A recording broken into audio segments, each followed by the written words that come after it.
But what can you really do about the party primaries, because the states control? Well, we can do quite a bit. I mean, obviously... What do you want to do? Well, what I would personally want to do is I would set a beginning date, maybe January 1st, and then I would set a new end date for the primary season, maybe the end of April, no later than mid-May, and then if you have your convention at the end of June or mid-July, you compress the primary process. Just doing that, Bob, you know, is pretty unprecedented. If you can get an April 30th or a mid-May end date, you've just shortened the primary season. You've also compacted it a little bit as well. But under the rulemaking process of the Republican National Committee, that's one thing and one power we do have, which is we can control the method by which delegates are awarded and how they're divvied up by states and state legislatures. So, of course, we're going to need states to cooperate. This is not going to be done without state parties being on board.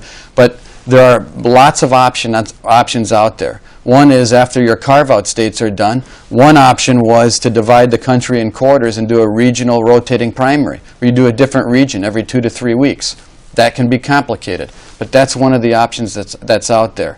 If by just setting an end date to the primary, and just by moving the convention up, just by moving the convention, Bob, you are automatically shortening the primary process itself. I take it you think that the debates hurt your party rather than help people get to know who these people were. Well, it hurt them because, number one, when we walked in the door, of course, there was about 6 or 7, or there were multiple already on the calendar. It hurt because there was no way to control it. I mean, if you have 10 candidates and 9 out of 10 raise their hand and say, I'm going to take any 2-hour block offered, well, then you have a debate every 3 days, and you're the only show in town.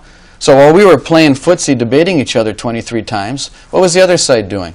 They were spending potentially hundreds of millions of dollars on data, technology, voter outreach. They're actually getting the job done.